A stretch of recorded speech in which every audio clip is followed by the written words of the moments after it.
Welcome, everybody. Let me just, I have all these buttons to click. Okay. Want to welcome everybody to my third Channelversary, and I'm honored by the presence of Ange from TIny Trinkets Tarot. Thank you. And it's the third, so we're going to be talking about things related to threes. So I thought what we'd start with is the four suits of the tarot.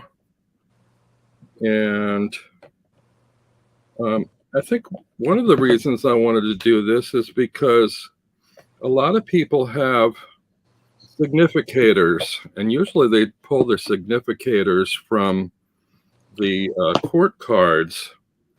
But as a lot of people know from my comments on in other chats, my personal significator is the Three of Wands.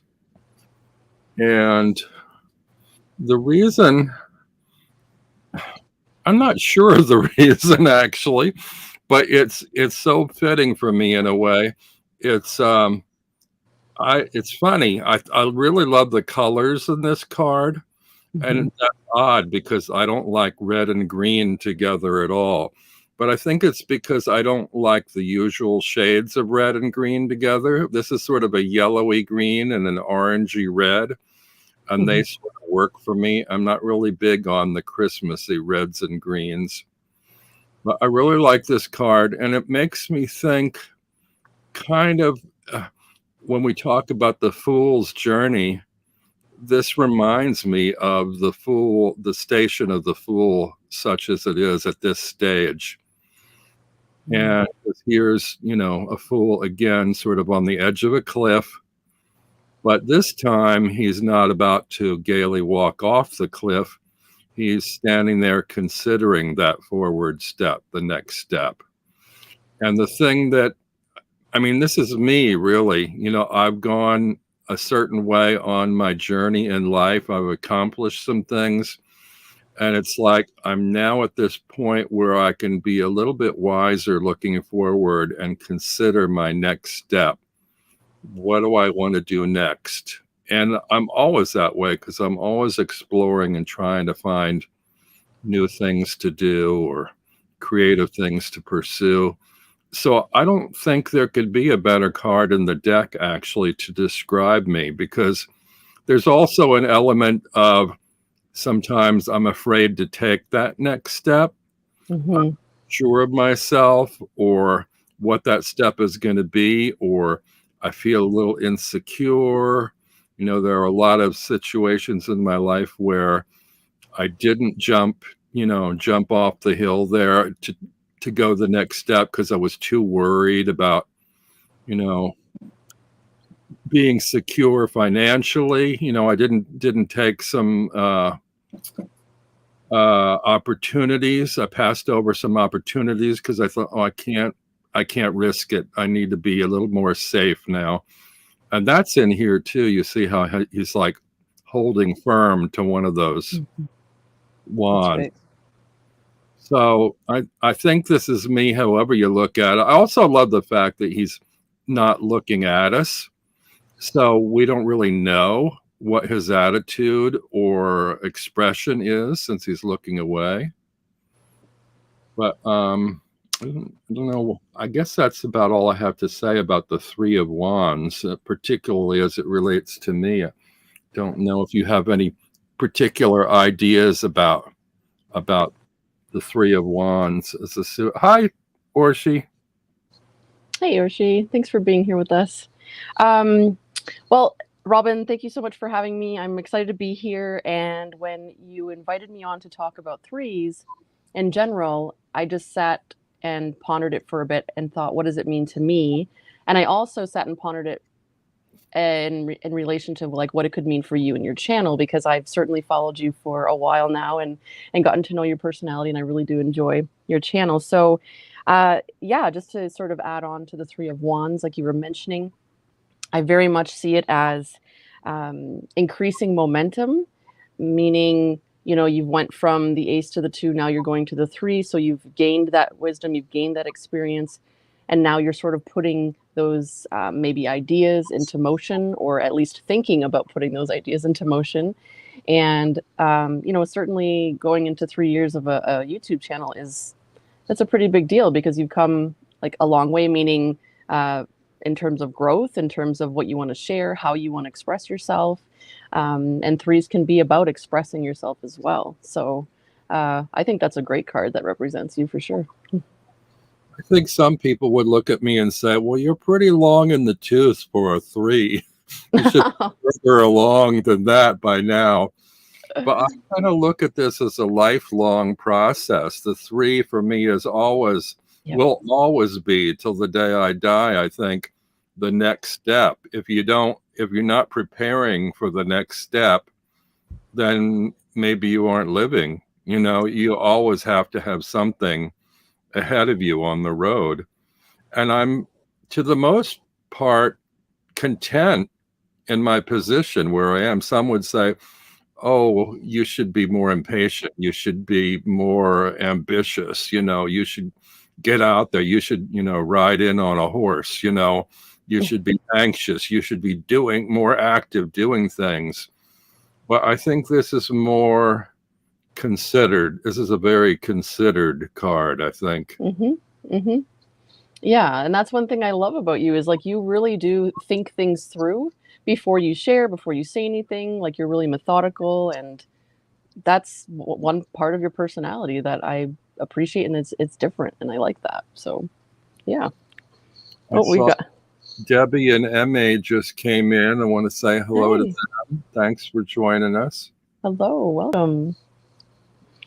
The next suit I picked was the Cups. I made some notes if I can find them.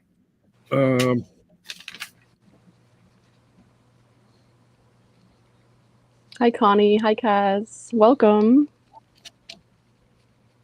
Oh, I made a few notes and they're a little bit scattered, but I said for the Three of Wands, it's sort of a neutral position. The Three of Pentacles is sort of collaborative work. The Three of Swords is kind of a difficult work, no pain, no gain. And the Three of Cups is sort of a collaborative celebration. I should have put this in a different sequence, because almost feels like the Three of Cups should be the final one. You know, after you've done all the planning and gone through the pain and done all the work, then you can celebrate. Then you've got time to celebrate. So this should probably, in my mind, this would be the 4th 3 in the sequence. And I'm here out of order, but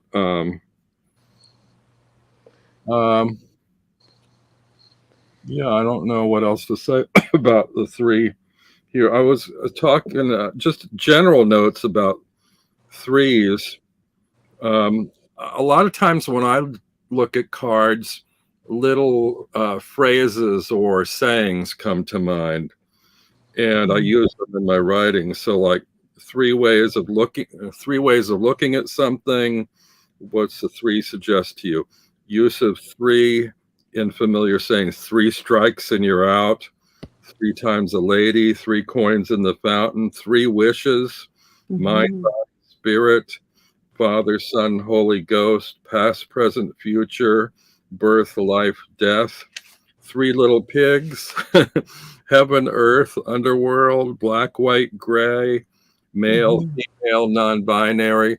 So there's you know, lots and lots of 3s that could come to mind anytime you're looking at a 3 card. Yes. You have any thoughts on 3s or the 3 of Cups? 3 of Cups is one of my favorite cards in the deck. I love it because for me, it really represents, let me see if I can get my cards straight here. It represents community, collaboration, certainly celebrating accomplishments, and abundance. I mean, these three maidens are coming together to support one another, and certainly, when we talk in terms of YouTube specifically, I certainly have found that here in this community in terms of this collaboration and support. So yeah, for sure. And then to just go off of what you were saying about the threes, I made a few notes too. What just came to mind, just the number three in general, and you know, as what you said, the past, present, future, and the Trinity, the Father, Son, Holy Spirit. But also, I find myself when I knock on my deck, sometimes to clear the energy, I knock 3 times. I don't know why, I just do. And then like hear no evil, see no evil, speak no evil. That's sort of like the three. And then, of course, like as you said, 3 wishes, like, you know, the genie in the lamp kind of thing, as well. And then I thought about like the Three Stooges. And I thought about the old TV show from the 70s, Three's Company. I always liked that one too. So you're right. Like whenever a three does come up in the tarot, I do think of these little things and how they pertain to the specific reading that I'm giving. So that is for anyone maybe out there that's learning tarot, that's a really good tip right there, because you don't always have to go by the book meaning or, you know, what exactly all the little symbolism mean. Just go off of like based off those intuitive hits too. So those are some examples for the three. I want to welcome in Connie, who apparently is seeing you for the first time. Hey, Connie. And she says, "Oh, you're Ange. Cool." Yeah. Welcome to Kaz. And or she brought up something that I hadn't thought about because I overlooked the majors. I just zoomed right in on the minors. She said, "Did you guys already talk about the Empress?"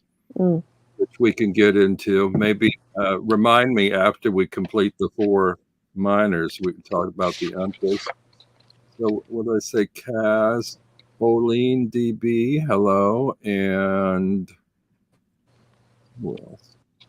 I think everybody else was here already. Yeah.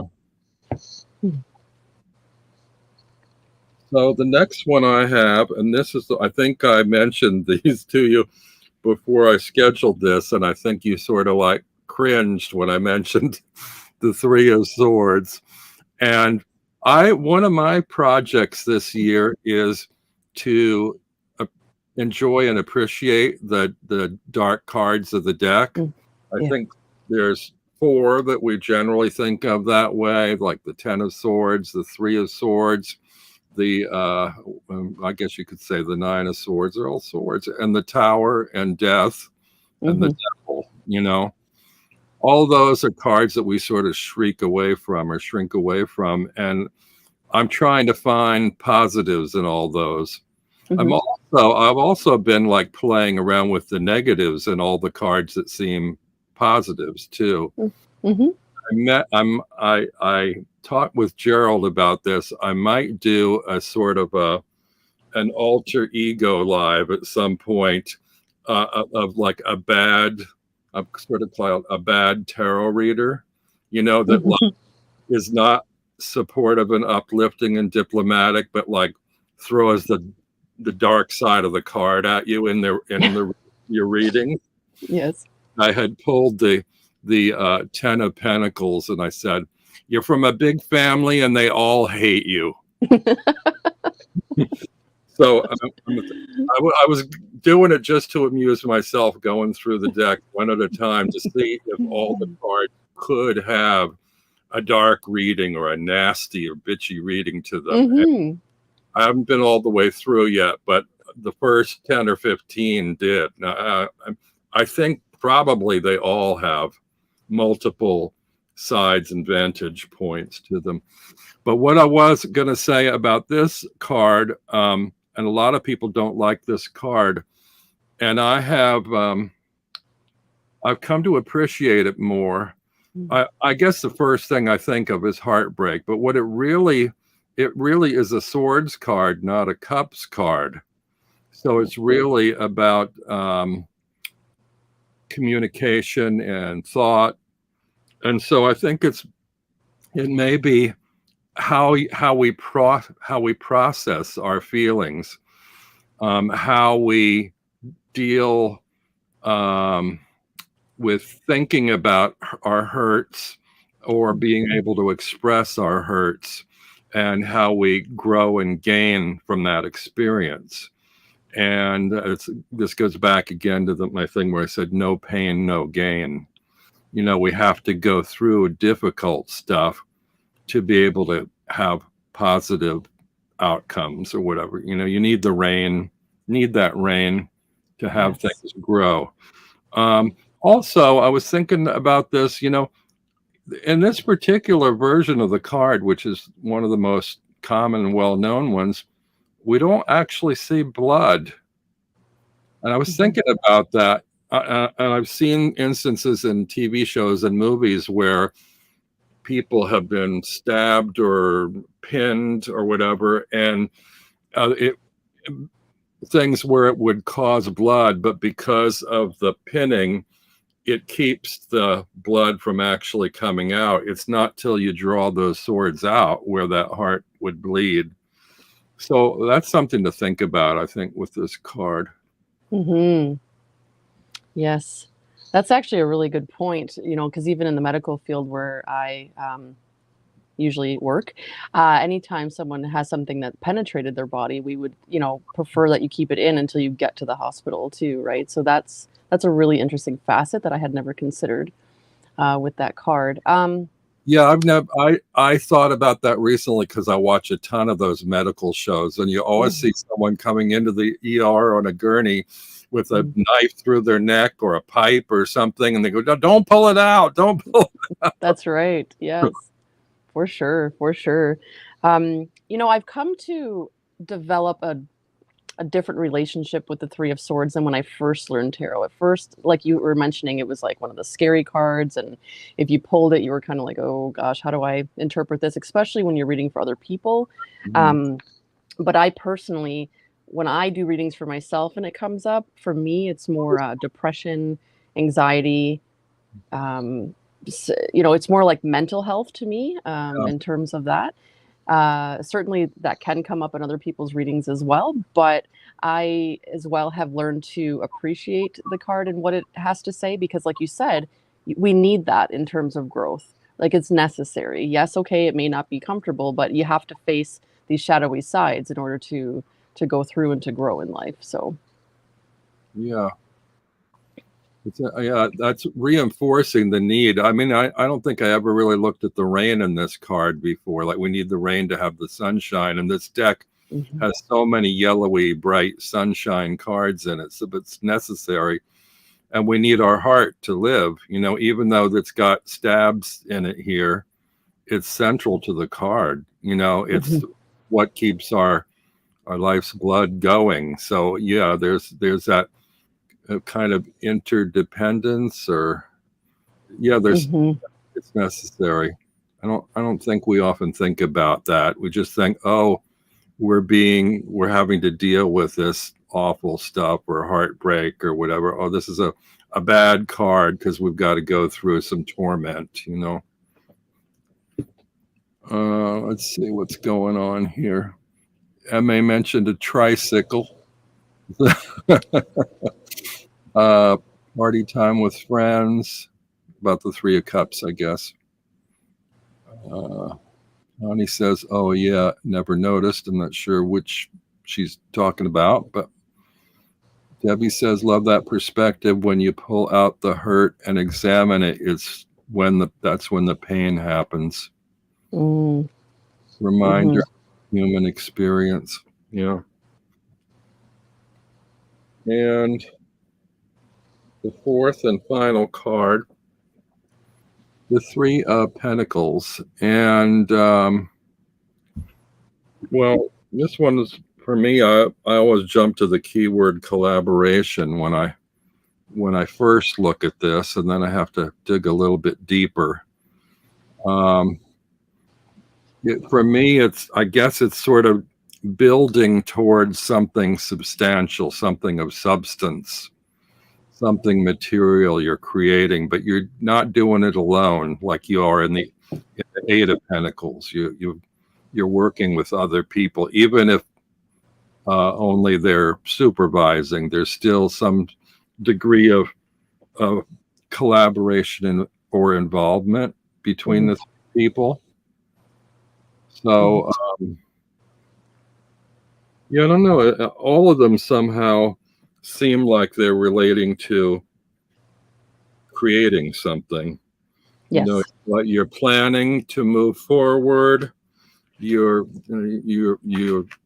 building on what you're moving forward with. There's some pain that comes up through the process of building it, and then you can celebrate what you've built or what you've accomplished. Yeah. Yeah. The common thread definitely is like that creativity and collaboration, or it's certainly like back to the Three of Pentacles, like with the group work, the teamwork, you finally taking those seeds, those ideas, and implementing them, but not alone. As you said, you have other people there to help you birth those ideas. And really, another keyword that comes to me with the threes is action, like actually taking whatever you were thinking and starting to implement and put it into action. And then we can see it as it follows through in the suits. But more importantly, believing in yourself as well, stepping out of that comfort zone and really getting out of your own way. Not to jump ahead, but as we go into the fours, we can see that sometimes we can get in our own way. Maybe something is right there. People are there to support us, or the tools that we need are right there. And we're like, either ignoring them or not believing in ourselves. So yeah, the three is an important step I just took a few notes here, in believing in ourselves and compromising sometimes, and accomplishment of really taking the time to look back and see how far we've already come on the journey. Absolutely. I'm just looking quickly to try and find the Empress, because I hadn't thought about that till Orshi brought it up, and my deck is shuffled. So yeah, I thought about the Empress, and I also thought about the Hangman in the World, because if you take 1 + 2, it's 3 too, right? I mean, right. There's that. But yeah, like certainly the Empress with, again, that growth and abundance and creation, just birthing things into life in terms of your ideas, and yeah, just an overall expressiveness. I just keep getting the word express, like express yourself. And how it ties back in with you is, I think that you express yourself in your own way in the space. And I always appreciate hearing your perspective on the cards. So I don't know. I just noticed there's 3 trees. Oh, yes. They're actually, I mean, if you move down, I guess there are really more, but you see those 3 standing up there, because I just wondered if there was any element of 3 visually in this card, and I'd never noticed before. There are those 3 trees reaching for the sky, and they're standing up and above the rest, and growth means they're moving, they're growing up. That's so right. there is that idea of 3 in this card. I think we often think of her as the sort of the pregnant mother. I was wondering about people in terms of the 1s, 2s, and the 3s, like how we think of 3 in terms of the 3rd step in the sequence. It's like you start your journey alone, and then you either subdivide from yourself in terms of your viewpoints or your ideas, thinking in a binary manner or whatever, or you meet somebody else, and then you go on from there to community or family. Go to 3, you have children, or you meet up with other people in the community, and your whole connection to everybody is wider. It grows, expands. Yes, exactly. The idea that from 1 to 2 to 3 does that triangle, and like you said, expansion and growth. So absolutely. Yeah, that's something we hadn't mentioned too, is triangles and pyramids. I I think I'm surprised they don't have pyramids in any of these cards, because I think there are other pyramids in other cards. Yeah, one of the mountains in the Three of Wands could be a pyramid, but it could just be a mountain peak way in the background there. That's not, I guess it's just a peak. Yeah. Yeah, I pulled out my creativity card. It's the number 3, and this is from the deck of numerology. I'll just show you the box here. So Numerology Card, and I love it because each card has like a different geometrical shape, and 3 is all about creativity. And I thought this deck I find really does pair nicely with the tarot, specifically of how it relates to the numbers coming out. Mm-hmm. And this card in this deck talks about the need for people to get out of their logical mind and step more into their creativity and their imaginatory mind. So I thought that was interesting too. Yeah, that makes a lot of sense to me too, because if there's just one of you, maybe you don't know quite what to do or where to go. If there's 2 of you, you're sort of like collaborating or cooperating. Mm-hmm. If there's 3, it's like, well, let's get creative on this and which way to go, what to do next. I don't know if that makes sense or not, but oh, for sure, because you're bringing in different perspectives, right? So then you have maybe more opportunity to be, like you said, creative and try to make that idea come to fruition. Well, sure. Yes, it could be from the 2. It's like, well, do we want to do my idea or do we want to do your idea? Well, in the 3, let's do something new. Let's combine our ideas and get creative on this and do something. Yes, some fresh thoughts. Mm-hmm. I want to just check back with chat. I'm not usually good at keeping up with this. Like mindset. Love the perspective when you pull out the hurt and examine it. That's when the pain happens. Connie says, never noticed there's no blood on that card. Growth and expansion, says Kaz. Orgy Empress matches the theme. Anniversary too, nicely. Connie says, are those cypress trees? That is significant in the Bible. I don't know what kind of trees they are, and I'm unfamiliar with the significance. So if you have something to say about that, put it in the chat. Oh, hello, Crystal Raven Rose. And Connie says, the triangle is the strongest shape. That's why they use it to build bridges. Okay. Well, Emmy has to go get a haircut. Bye, Emmy. So those are 4 nods, or you might say 5 nods to the number 3. Now I wanted to do a little thing called, well, I wanted to share 3 decks that I'm saying these are my comfort decks or my healing decks. It's like when I feel sad or I need support or comfort or something that won't feel too harsh, can still deliver a message, but is kind of my home, my comfort zone, something that makes me feel good. And I know it's hard to pick 3, but I did. Mm-hmm. Since we've been looking at my first one, this is an RWS deck, and it's a particular one. And I have a number of reasons that I like this. This is the back on this. It's an orange, roses and lilies. This was created sort of privately on MPC by an online friend of mine, Ted Veach.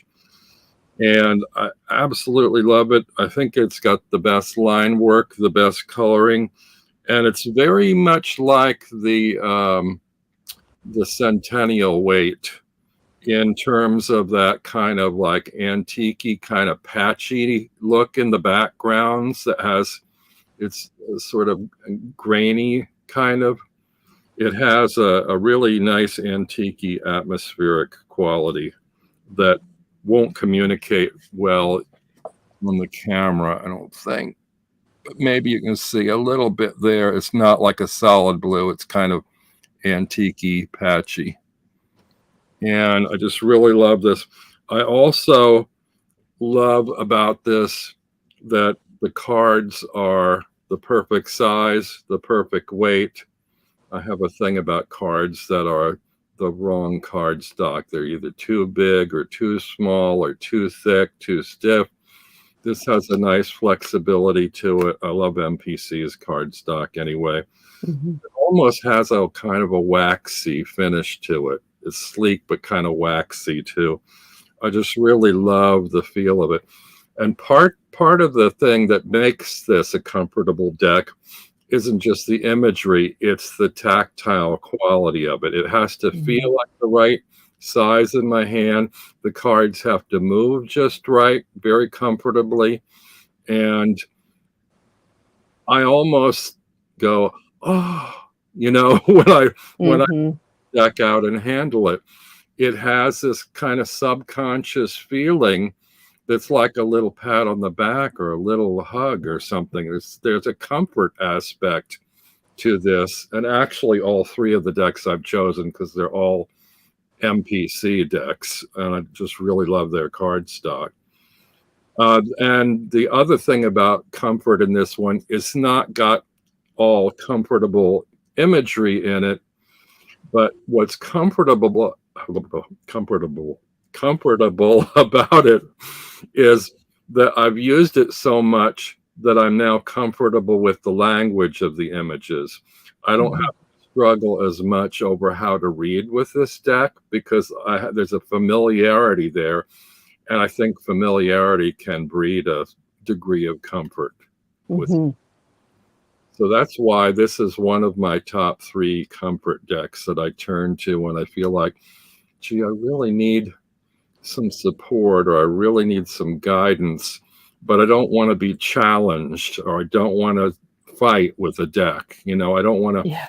Mhm. fight shuffling it, handling it, or reading it. I want something that knows me and I know it well enough that I won't have to struggle. I want a security blanket, basically. Absolutely. Yeah, when I think of comfort decks, I think, well, I thought about this when you were mentioning it, to be prepared for the live, and I thought, okay, it's interesting because for me, there's different levels of comfort in what exactly I'm seeking.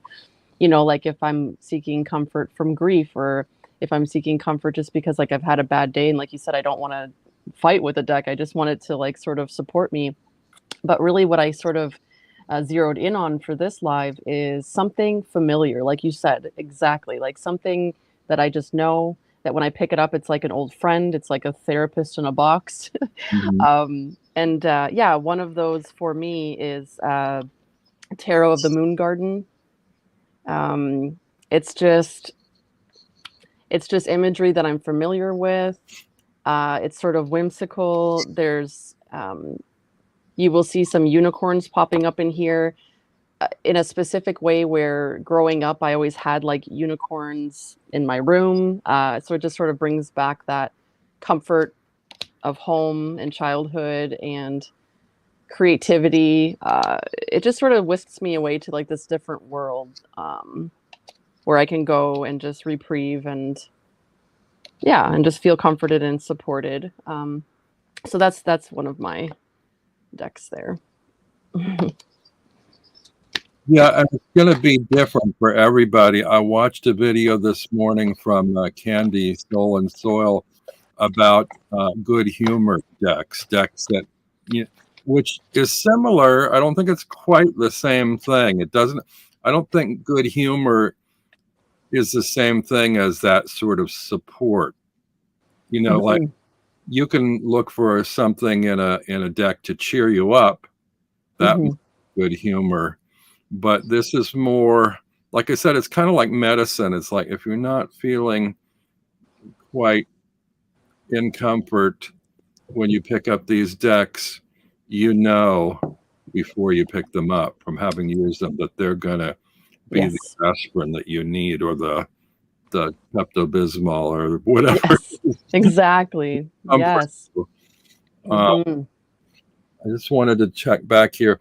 Connie, when she was talking about the cypress, she says cypress is the symbol of immortality as an emblem of eternal life after death, and in fact is often found near cemeteries.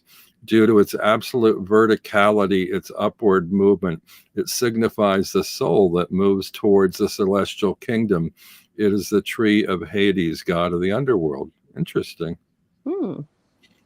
Also, I overlooked this. I forgot to mention it to everybody. We were supposed to have a third guest today, our dear friend Ben of Beneficial Tarot, and he's not feeling well today. Yeah. So everybody send your good wishes and good energy out, and that he recover soon. Yes.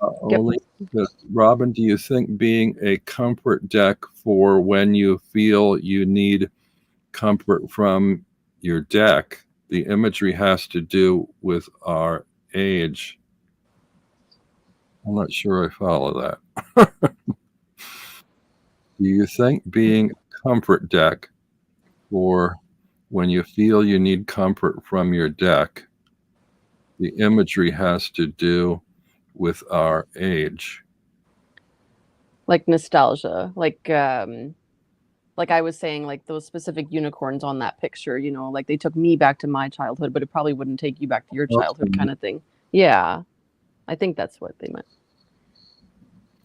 Yeah. Debbie, I had a friend who who wanted a reading with a fluffy bunny deck, so I used the new kawaii. It kicked her ass. I've heard that about that deck, actually. Yeah. So that's right. Like the imagery, although it may be cute and fluffy, sometimes the reading doesn't always result in that, right? Well, if I had a fourth one to pick, well, we haven't got to the other two yet, but the fourth one in the running was the new illustrated Pip Trionfi della Luna. Yes. And a lot of people wouldn't look at Patrick Valenza's decks, I think, and think of them as a comfort deck.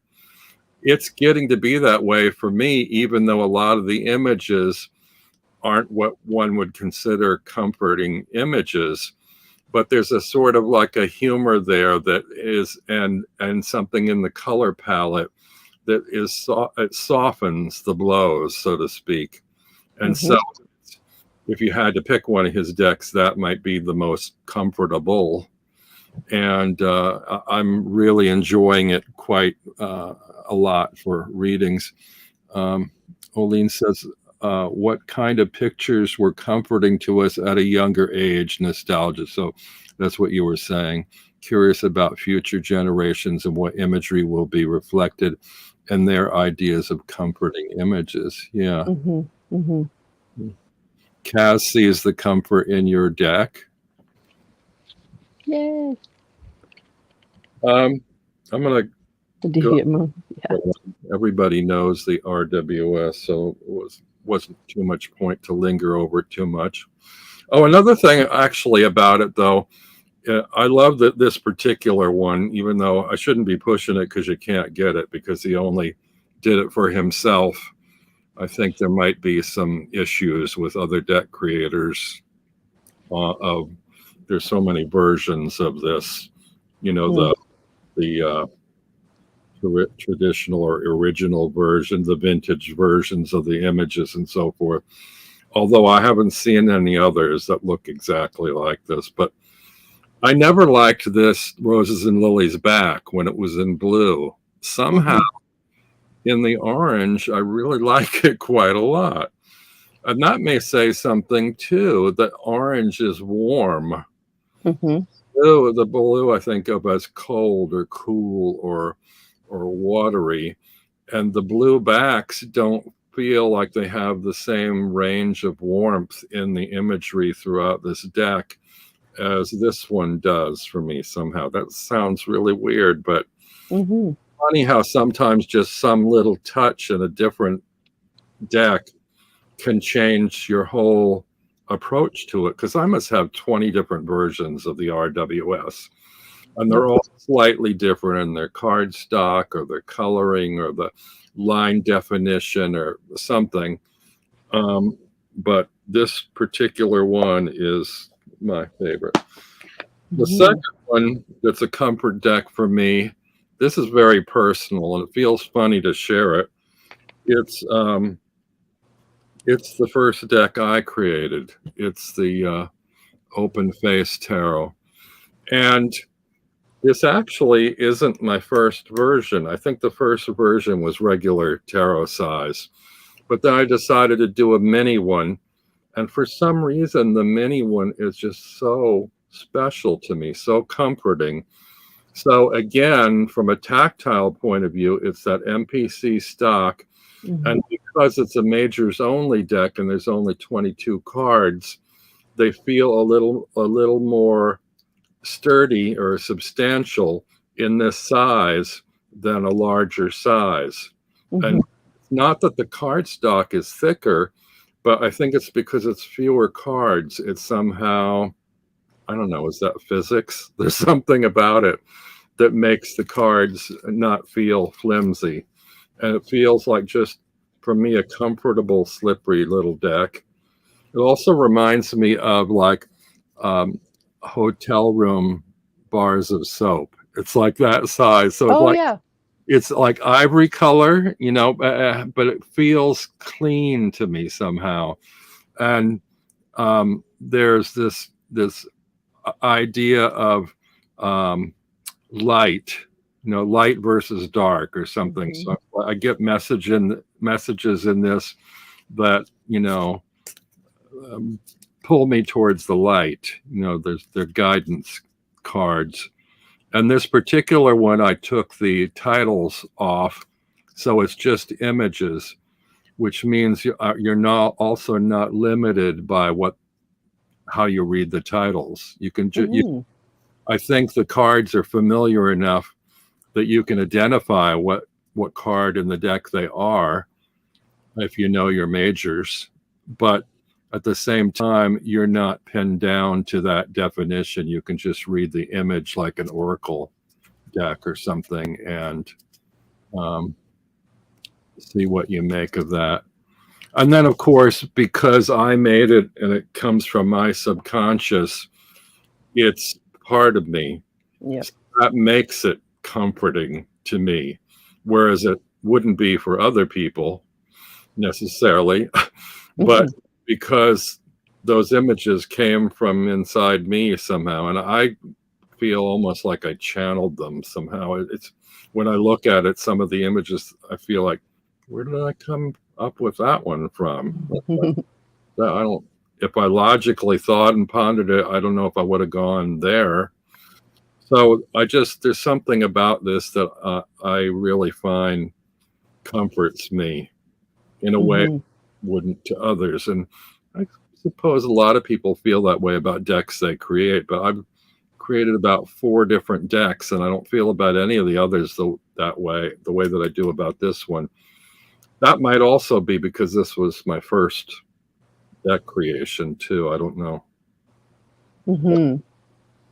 I love MPC cardstock. And I think it's really interesting that you bring up the tactile experience as well with comfort decks. Because I'm a very tactile person, whether it be like touching it or even as bizarre as smelling the deck or smelling the book that it comes with. I enjoy that too.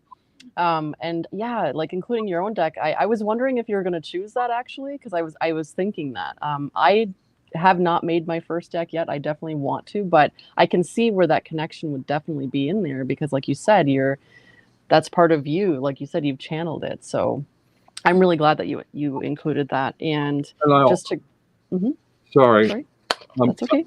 I also wanted to say that before I created a deck, before I knew what I was going to do, I had my favorite deck of the time was the RWS 2.0 by James Rickcliffe from MPC.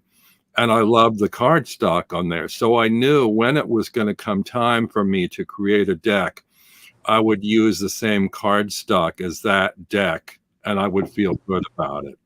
Nice. So that's something when we do walkthroughs for people, we try to describe the feel of them, but it's hard to do. You can't really successfully do it no matter what you do. Like people talk about the GSM or whatever, you know, and or the matte stock or the glossy or what. To a degree, you can convey it, but you really can't until you have it in your hands. That's right. That's one thing that I find dependable and comfortable about my working with MPC. I like to look for new decks on there because I can see what the stock is. I'm familiar with it. I know it's going to feel good. Yes, and then over the years, the different publishers that we've come to know, Los Carbero, or like there's people who prefer certain cardstock from certain bigger printing companies and publishing companies, excuse me. But then also those companies sometimes change their cardstock. We're looking at you, Hay House. And some of us are not happy with that because it was good before and now it's like subpar. And that, again, that's part of the experience of having the deck. And for those of us that read cards regularly, it's important to us. So yeah, and I like that you said the smell because one of my favorite ones had a really funky smell to it, but it was a smell, it was kind of skunky, but I really liked like that smell for some reason.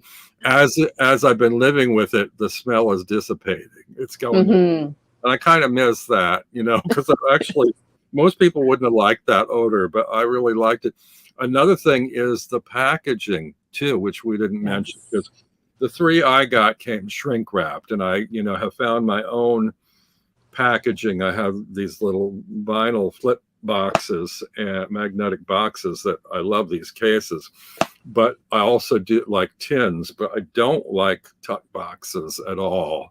And that could impact how I feel about a deck, whether I find it comforting or not, if I have to struggle with the box or worry about damaging my cards when I put them away.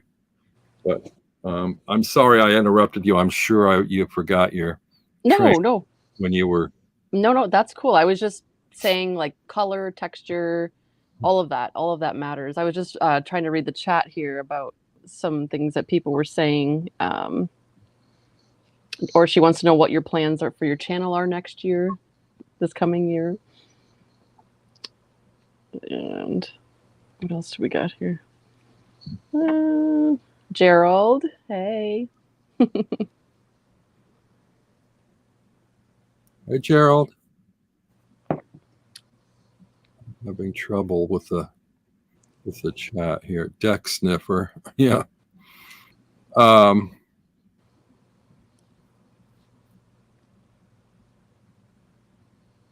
Yeah. What's your my plans next year? See, I'm going to get caught in a hamster wheel loop if I do this. If I go back and forth in the chat, but I'll just say I don't have any plans. I'm a perpetual 3 of Wands trying to figure out my next plan. And once I know, you'll know. I'm not really far ahead. That's Well, fair. That's fair. why don't you go ahead with your next deck? Yeah, I know you said you want to keep this around an hour, and we're about 10 minutes from that. So my next deck is the Morgan Greer. This is another comfort deck. It's just familiar. I love the backs. The backs are like one of my favorite backings of any deck that I own. And in terms of the deck, it's just the colors, the saturation of the colors. It brings me back. It just has like the 70s, 80s vibe. Like I was born in the 80s, but of course, growing up in the 80s, I was raised by people who were born before then, obviously. And it just brings me back to those eras. These characters in this deck are familiar to me. I know it inside and out, and some of the characters even represent like family members or people that I have come across in life. And yeah, it just, everything about it, like the card stock, even everything that we pretty much touched on, the color, the tactile experience, And like I said, most importantly, the backs. I know that you don't really stare at the backs, but there's just something comforting about them. So Yeah, well, that's like the difference between the roses and lilies blue versus the orange for me. It's like, and I think you suggested that there's a deck you like that has a plaid, the blue plaid back, and I always yes. hated that. I never could stand it, and just in the last year, I've come around to like, I'm okay with it now. But for Hmm. some reason, for a long time, it's like I don't even want to pick up that deck because I didn't like the backs, you know.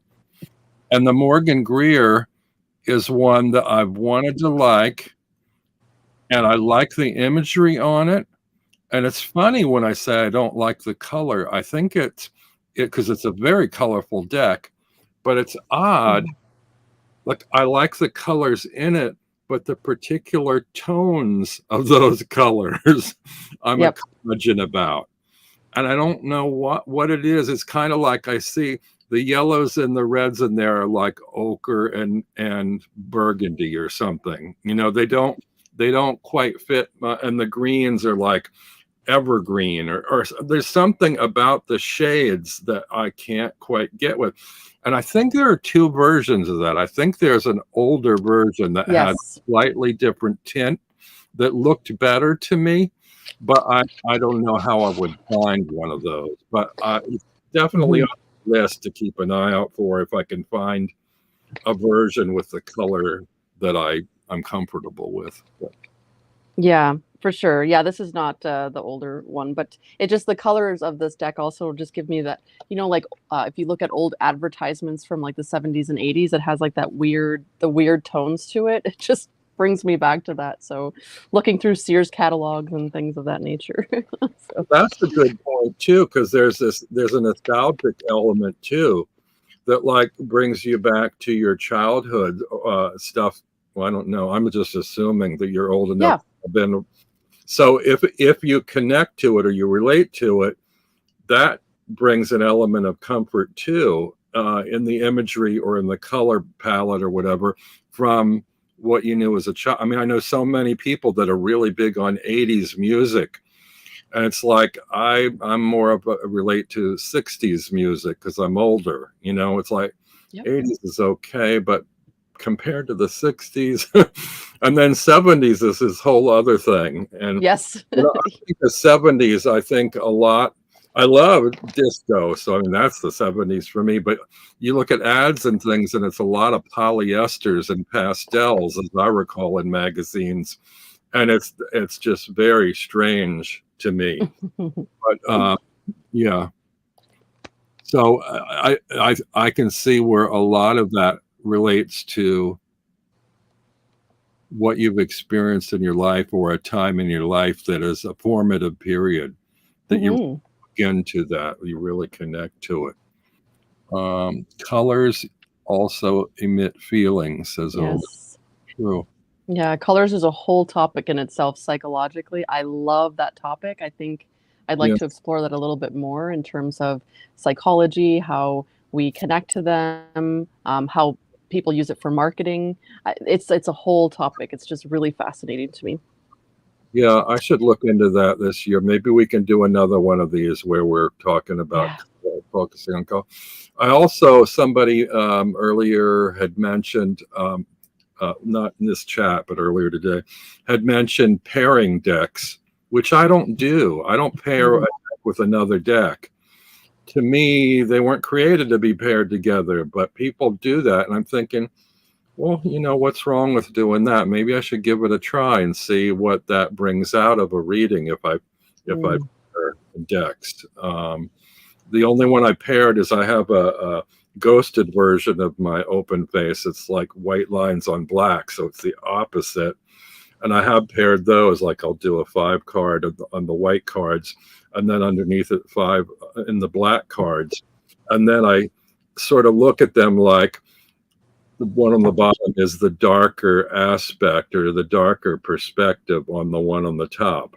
And it's the Mhm. same card.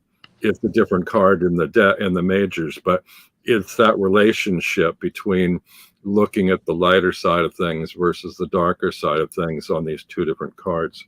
But Anyway, I love that. I love deck pairings. I do it all the time. I constantly am putting tarot oracle or two tarots together.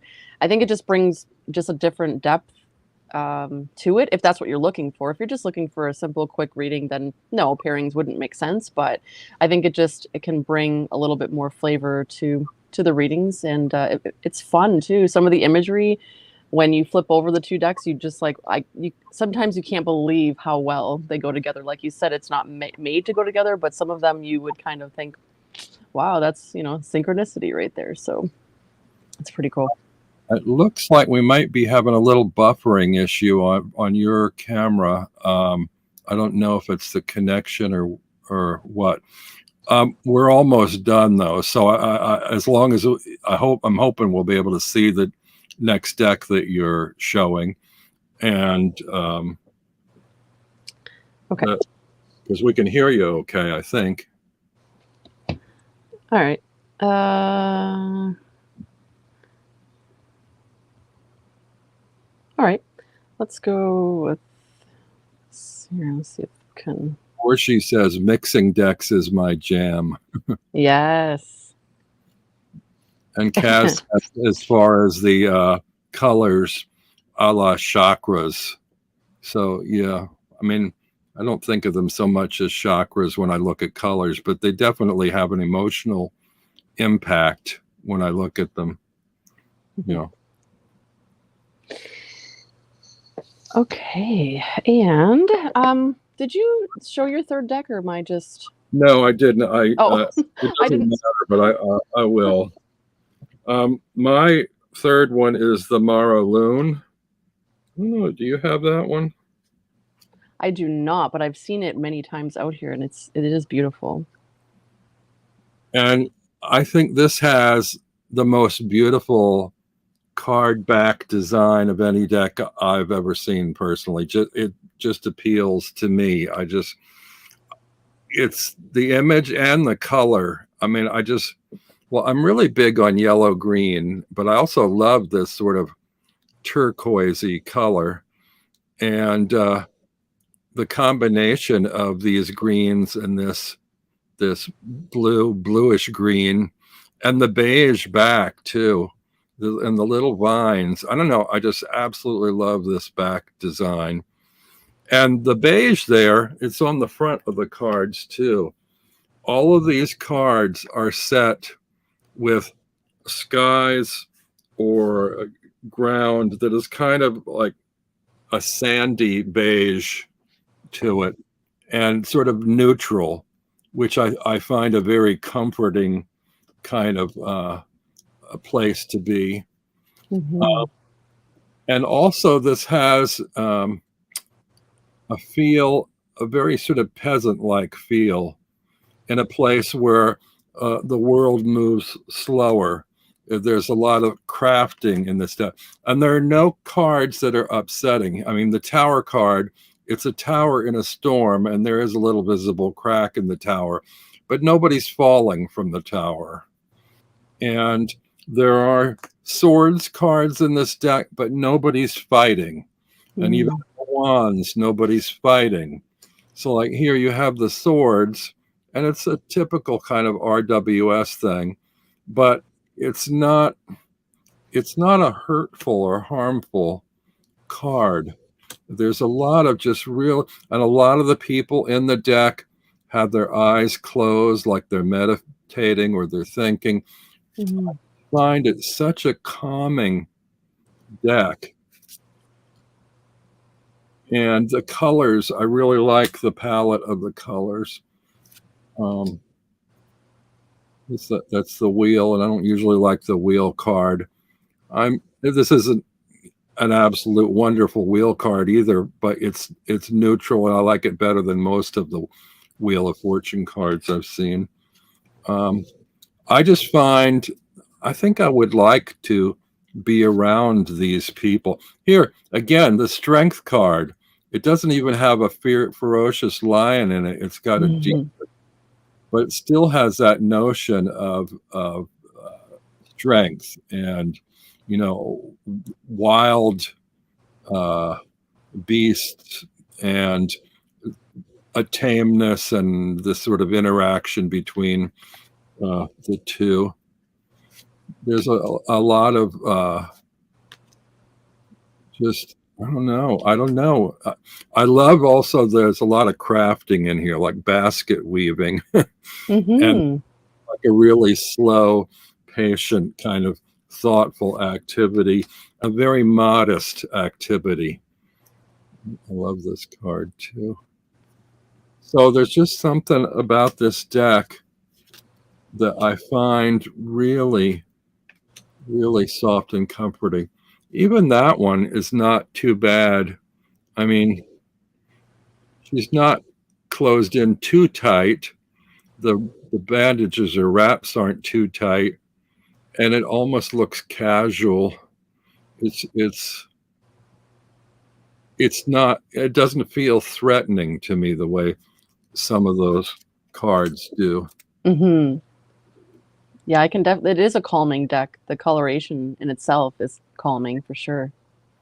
Yeah, maybe it's mostly the color, but there's a lot of it in the attitudes of the characters too. But I mean, I Yeah. love this too. I mean, I just want to, and it's funny, I'm not like a warm weather, sunny day, kind of deserty kind of person, but this kind of has a feel like of New Mexico or South Yeah. America or Central America, something like that.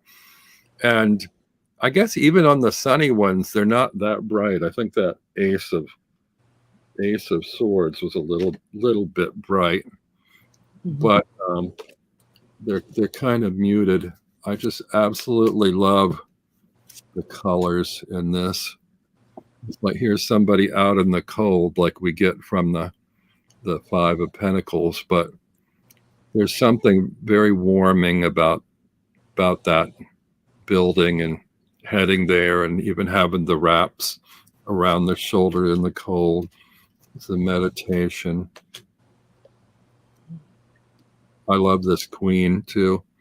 Still not quite sure about the antler kind of thing. I've been finding that in a lot of decks. I like it. I'm not sure I fully understand it, but I'm embracing it more. This connection to the wild, I guess, or it feels like a shamanistic thing. Yes.